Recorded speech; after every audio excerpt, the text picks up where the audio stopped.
एक भक्त थे श्री ईश्वरदास जी चारण। उनका जितना वैभव था सब उन्होंने ठाकुर सेवा साधु सेवा में सब समाप्त कर दिया। अब कोई व्यक्ति खर्च तो खूब करे और कमावे बिल्कुल नहीं तो कुबेर का खजाना भी खाली हो जाएगा। सो जितना उनके पास धन था सब व्यय हो गया, एकदम गरीबी आ गई।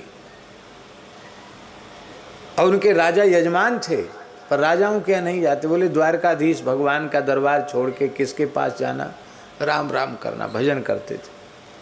भक्त थे इसलिए अभाव का अनुभव नहीं था।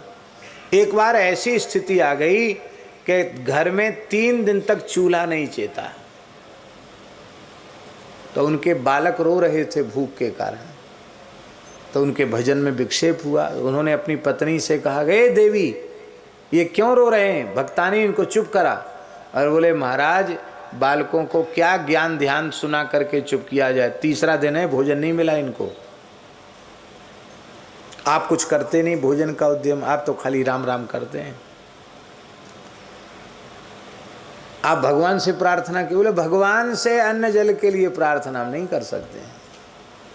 हाँ हम राम राम करो, बच्चों को भजन में लगाओ, भगवान की जो इच्छा होगी वही होगा, भगवान सर्वतंत्र स्वतंत्र हैं। ऐसी निष्काम भक्त। पत्नी भी विलक्षण भक्ता थी, आज्ञाकारिणी थी। उसने भी एक सुंदर नाटक किया। चूल्हा चिता के बटलोई धर दी, पानी धर दिया, खाली पानी अदन धर दिया, सामान तो कुछ है ही नहीं, खाली बटलोई पर बटलोई चढ़ा दी चूल्हे पर। और बालकों से कहा देखो तुम लोग कीर्तन करोगे तो सबको भोजन मिलेगा, जब खिचड़ी पक जाएगी तैयार हो जाएगी, और कीर्तन नहीं करोगे रोगे तो समझ लो किसी को खाने को नहीं मिलेगा।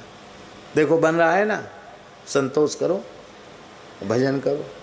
तो बालकों को हो गया कि हाँ कुछ ना कुछ तो चूल्हा चेता है और पानी खदक रहा है तो कुछ ना कुछ तो बनेगा ही।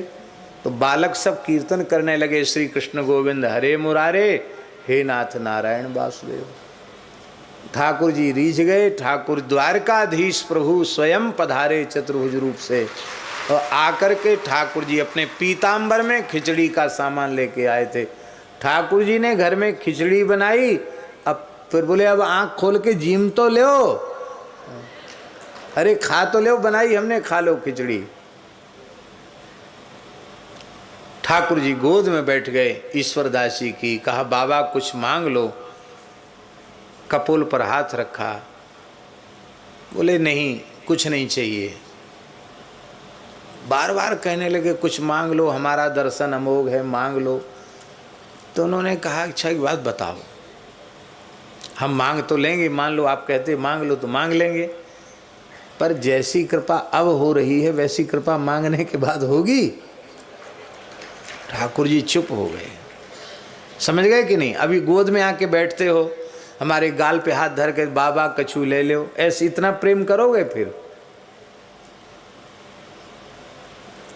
बोले बर दे के बहु ठगे सकामी भक्त जाहू। फिर सकामी भक्तों को बर दे के ठग लिया है। हम बहुत चतुर हैं, हमको ठग नहीं सकते हो। भगवान बोले ठगने वगने की बात नहीं है, मांग लो, मेरी खुशी के लिए मांग लो।